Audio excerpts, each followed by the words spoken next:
Hi friends, मैं सुमित। आज मैं आपके लिए लाया हूँ जो कि सीबीएसई वालों की क्लास 10 की सोशल साइंस चैप्टर 1। इस चैप्टर का नाम है रिसोर्सेस एंड डेवलपमेंट, यानी संसाधन एवं विकास। तो इस चैप्टर का आज हम वह भाग पढ़ने जा रहे हैं जो हम अपने पहले वीडियो में पढ़ाए थे, और जहाँ से वो ख़त्म हुआ उसको आज हम आगे करेंगे।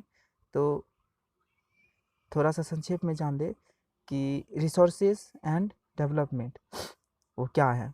जो कि हमारे पर्यावरण में उपलब्ध प्रत्येक वस्तुएं जो हमारी आवश्यकताओं को पूरा करने में प्रयुक्त की जा सकती है, और जिसको बनाने के लिए प्रौद्योगिकी उपलब्ध है, और जो आर्थिक रूप से संभाव और सांस्कृतिक रूप से मान्य संसाधन है।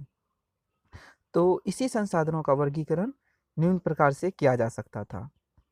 इसी संसाधनों का वर्गीकरण निम्न प्रकार से किया जा सकता था। तो दोस्तों, आइए उसमें से कौन कौन सा वो वर्गीकरण है उसको देखते हैं।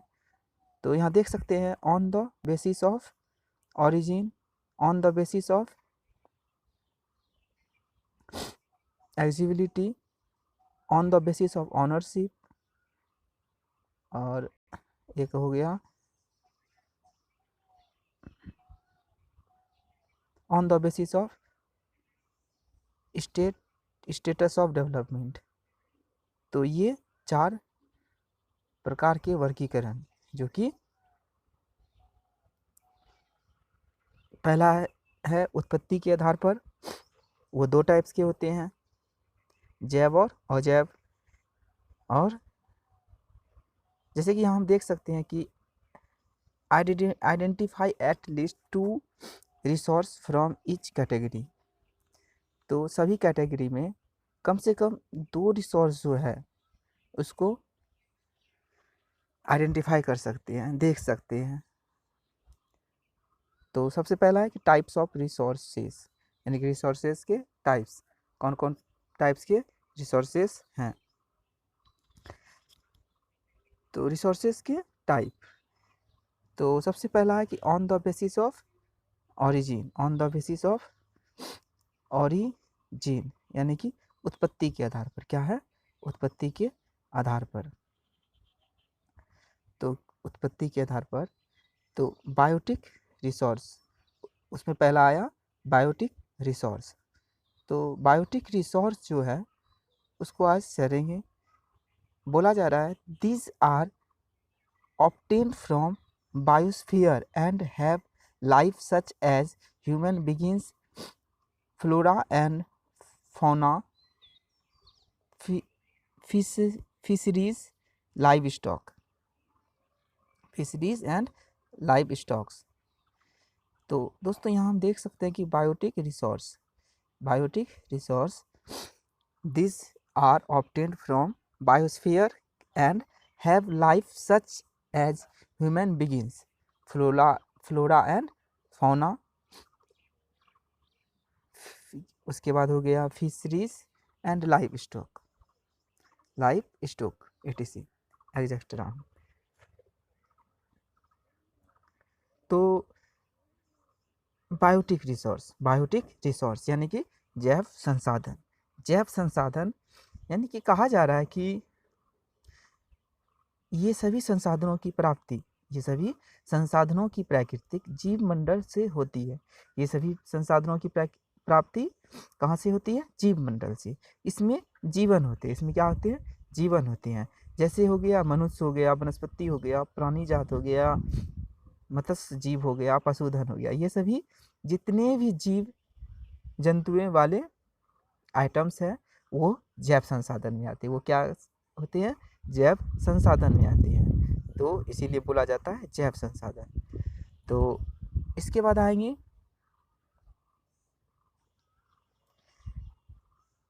दूसरा, एब्वाइटिक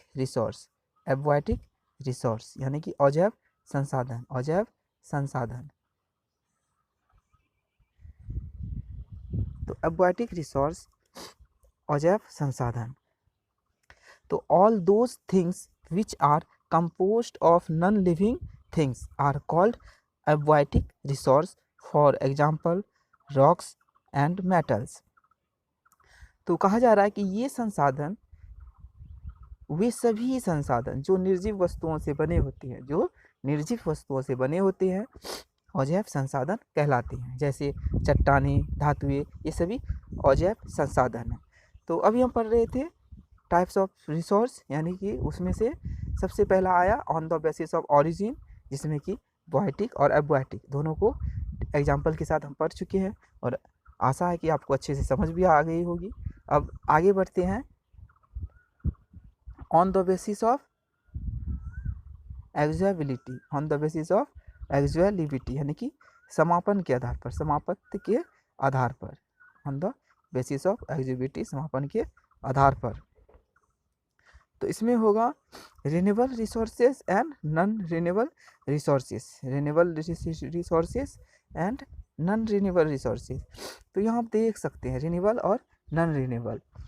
तो this resources which can be renewable और रिप्रोड्यूस्ड बाय फिजिकल, केमिकल और mechanical process are known as renewable और रिप्लेनिशेबल रिसोर्सेज। कहा जा रहा है कि वे सभी संसाधनों का विकास, ठीक ना, वे सभी संसाधन जिन्हें भौतिक, रासायनिक या यांत्रिक प्रक्रियाओं के द्वारा नवीनीकृत या पुनः उत्पन्न किया जा सकता है, उन्हें नवीनकरण योग्य अथवा पुनः प्राप्ति योग्य संसाधन कहा जाता है। उन्हें पुनः प्राप्ति संसाधन या नवीनकरण संसाधन कहा जा सकता है। यानी कि इसमें वे सभी संसाधन आ गए जो भौतिक, रासायनिक और यांत्रिक प्रक्रियाओं द्वारा नवीनकृत या पुनः उत्पादन किया जा सकता है, जिन्हें पुनः हम प्राप्त कर सकते हैं, पुनः उत्पादन कर सकते हैं, उसे नवीनकरण योग्य संसाधन भी कहा जा सकता है। तो for example solar and wind energy, water, forest and wild life. तो सौर यानी सोलर, सौर, सूर्य से होने वाली ऊर्जा, पवन ऊर्जा, जल, वन, जीव। द रिन्यूएबल रिसोर्स में further be divided into continuous और फॉलो। तो कहा जाता है इन संसाधनों को सतत या प्रभाव संसाधन में विभाजित किया जा सकता है। ये संसाधन हमेशा एक समान रूप से चलते रहते हैं। ये सभी संसाधन क्या होती है, एक समान रूप से चलते रहती है। जैसे सौर, पवन ऊर्जा, जल, वन, जीव, ये सभी समान रूप से चलते आ रहे हैं, और ये जो है पुनः प्राप्ति किया जा सकता है। ये सभी नवीनकरण योग्य संसाधन है, इसकी जितना खत्म होते हैं और ये उसको प्राप्ति भी किया जा सकता है।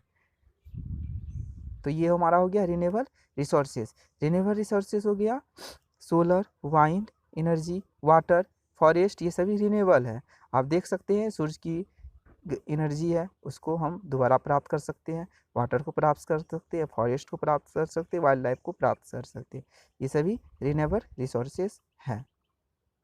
और द रिन्यूएबल रिसोर्सेज में फर्दर भी डिवाइडेड इनटू कंटिन्यूस और फॉलो। और ये जो रिन्यूएबल है वो हमेशा चलते रहता है, इसका सर्कल जो है चलते रहता है। वो खत्म होते हैं फिर प्राप्त होते हैं, खत्म होते हैं प्राप्त होते हैं, ये कर्म चलते रहता है।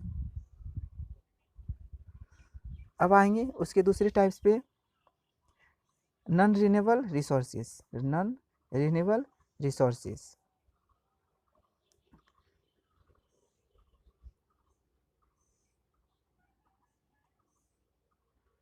देखिए non renewable, this occur over a very long geological time.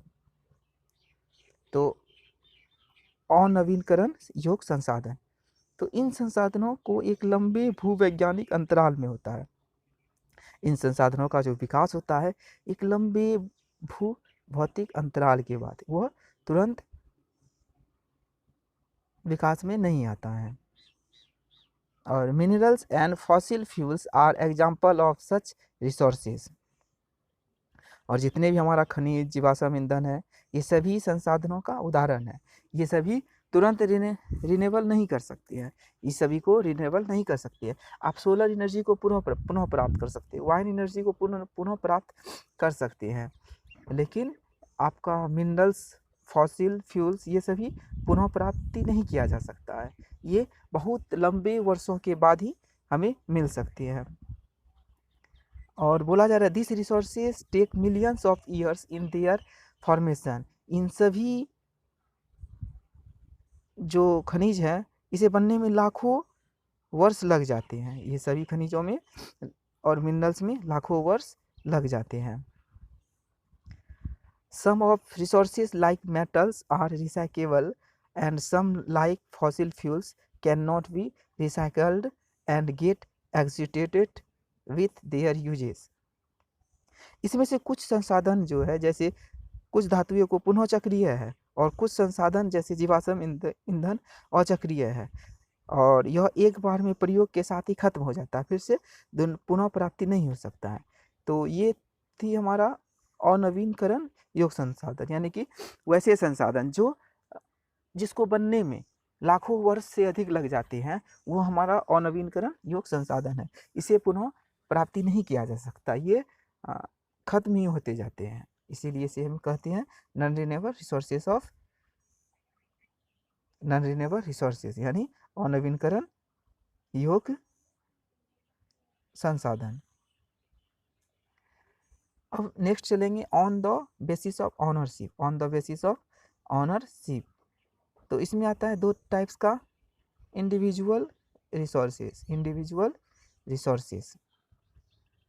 यानी कि on the basis of ownership स्वामित्व के आधार पर, यानी कि स्वामित्व के आधार पर व्यक्तिगत संसाधन। इंडिविजुअल रिसोर्सेज यानी कि व्यक्तिगत संसाधन। तो this are also owned privately by individual. तो ये व्यक्तिगत संसाधन जो होते हैं एक निजी व्यक्तियों के स्वामित्व होते हैं, ये किसी भी एक निजी व्यक्ति के स्वामित्व में होते हैं। Many farmers own land which is allotted to them by government against the payment of revenue.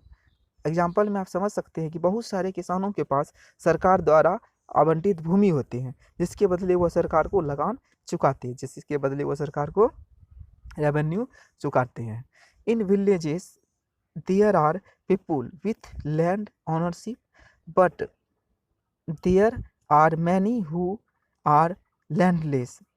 आप देख सकते होंगे कि गांव में बहुत सारे लोग जो है कुछ के पास अपना भूमि होती है, लेकिन बहुत सारे लोग जो होते हैं भूमिहीन होते हैं।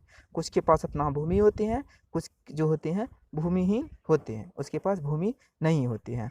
Urban people on plots houses and other properties. शहरों में लोग जो होते हैं उसके पास अपना भूमि होता है और घरों व अन्य जायदाद के मालिक होते हैं। शहर के लोगों को अपना क्या होता है, भूमि होता है, मकान होता है और वे अपना मालिक होते हैं। और आगे बोला जा रहा है plantation, pasture lands, ponds, water in wells etc are some of examples of resources ownership by individual. और उसके पास बाग हो गया, बाग बगीचा हो गया, चारागाह हो गया, तालाब हो गया, कुआं हो गया जिससे जल प्राप्ति होती है, ये सभी संसाधन के वो स्वयं मालिक होते हैं। ठीक ना, ये कुछ एग्जांपल्स है। Make a list of resource owned by your house hold. आप अपने परिवार के संसाधनों की एक सूची तैयार कीजिए। आप अपने परिवार के एक संसाधनों की सूची तैयार कीजिए जिससे आपको पता चलेगा कि स्वामित्व आप किस किस चीज़ों के मालिक हैं, आपके परिवार किस किस चीज़ों के मालिक हैं। इससे आपको इस एग्जाम्पल को समझने में बहुत ही आसानी होगी। अब आएंगे कम्युनिटी ऑन रिसोर्सेज।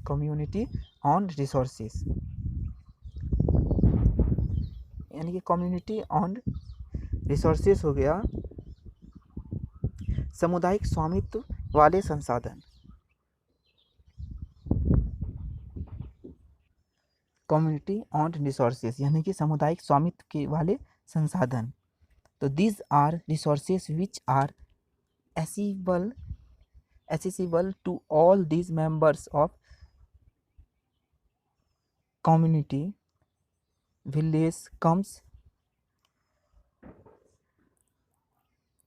जैसे कि दिखाया जा रहा है grazing grounds, burial grounds, village ponds, ये सभी जो है पब्लिक पार्क्स, पिकनिक स्पॉट्स,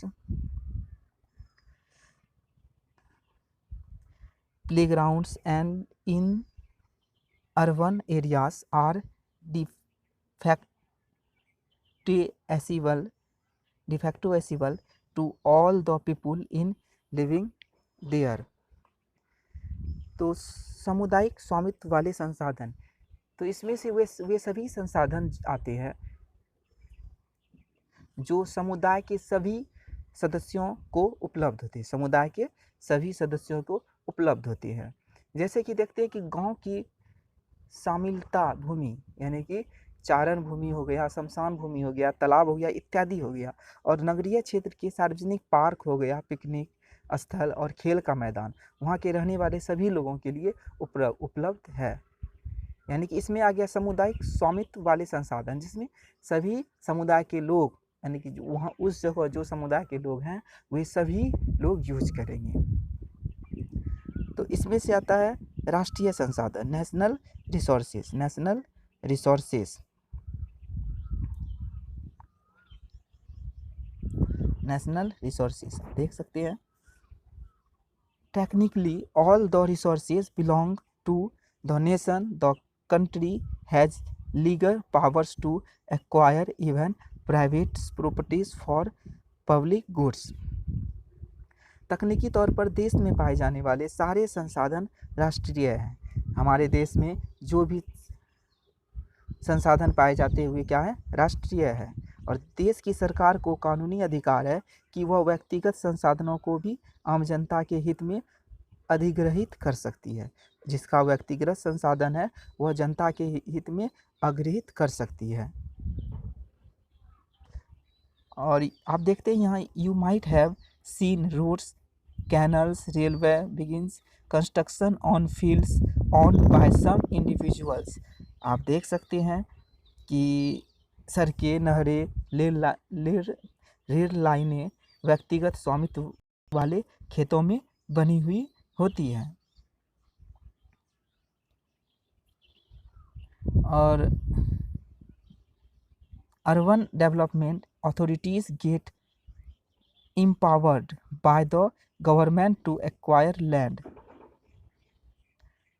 और शहरी विकास प्राधिकरणों को सरकार ने अपने भूमि अधिग्रहण का अधिकार दिया हुआ है, और वे सभी all the minerals, water resources, forest, wildlife, land within the political boundaries and oceanic area up to 12 nautical miles 22.2 kilometer from the coast termed as territorial water and resources there belong to the nation। They're belong to the nation.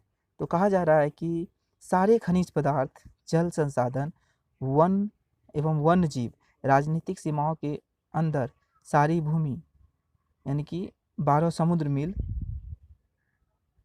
तक महासागरीय क्षेत्र व इसमें पाए जाने वाले संसाधन राष्ट्र की संपदा है। ये सभी जो है राष्ट्र की संपदा है। अब इसके बाद आएंगे international resources. International resources, there are international resources there are international institutions which regulate some resource, the oceanic resources beyond 200 nautical miles of exclusive economic zone belong to open ocean and no individual country can utilize this without the concurrence of international institution। तो international resources यानी कि अंतर्राष्ट्रीय संसाधन क्या है? अंतर्राष्ट्रीय संसाधन। कुछ अंतर्राष्ट्रीय संस्थाएं संसाधनों को नियंत्रित करती है। तट रेखा से 200 समुद्री मील की दूरी से परे खुले महासागरीय संसाधनों पर किसी देश का अधिकार नहीं है। इन संसाधनों को अंतर्राष्ट्रीय संस्थाओं की सहमति के बिना उपयोग नहीं किया जा सकता है। तो आपको यहाँ दिखाया जा रहा है, do you know that India has got the right to mine manganese nodules from the bed of the Indian Ocean that area which lies beyond the exclusive economic zone. Identify some other resources which are international in nature।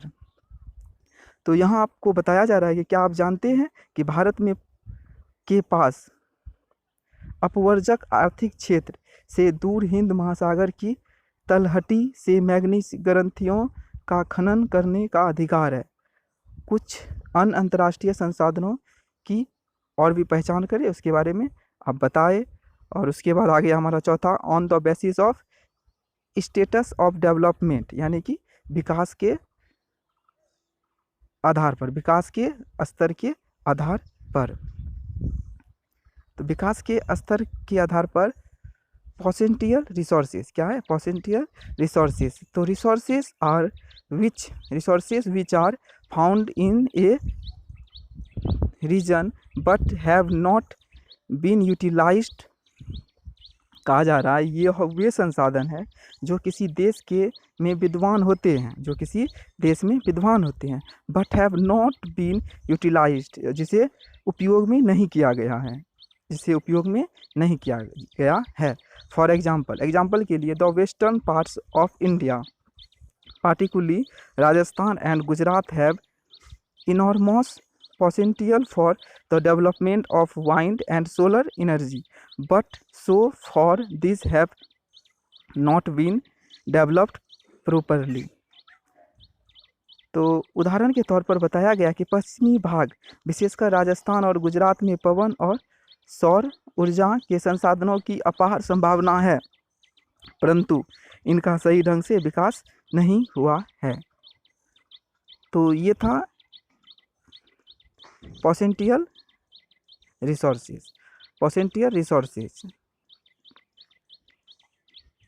और इसके बाद आएंगे developed resources यानी कि विकसित संसाधन।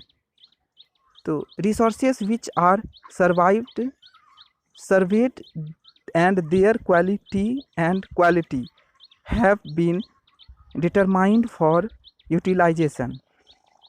वे संसाधन जिसका सर्वेक्षण किया जा चुका है और उनके उपयोग की गुणवत्ता की मात्रा निर्धारित की जा चुकी है। The development of resources depend on technology and level of their feasibility। वे सभी विकसित संसाधन कहलाते हैं और संसाधनों का विकास प्रौद्योगिकी और उनकी संभाव्यता के स्तर पर निर्भर करता है। क्या करता है? निर्भर करता है। और स्टॉक, तो स्टॉक यानी कि संचित कोष। तो materials in the environment which have the potential to satisfy human needs but human beings do not have the appropriate technology to assess this are including among। तो संचित कोष ये संसाधन भंडार का हिस्सा है जिन्हें उपलब्ध तकनीकी ज्ञान की सहायता से प्रयोग में लाया जा सकता है। लाया जा सकता है। लेकिन परंतु इसका उपयोग अभी आरंभ नहीं हुआ है। इसका उपयोग भविष्य में आवश्यकता की पूर्ति के लिए किया जा सकता है। तो दोस्तों आज के इस वीडियो में इतना ही रहने दीजिए। हम अपने थर्ड वीडियो के साथ फिर इस लेसन को आगे बढ़ाते हुए आएंगे। तो हमारा थर्ड वीडियो का इंतज़ार कीजिए। हम कुछ ही दिनों में अपना थर्ड वीडियो को ज़रूर अपलोड कर देंगे। दोस्तों हमारा यह वीडियो पसंद आया हो तो ज़रूर लाइक करें और हमारे चैनल को सब्सक्राइब करना ना भूलें। तब तक के लिए हमें इजाज़त दें। धन्यवाद।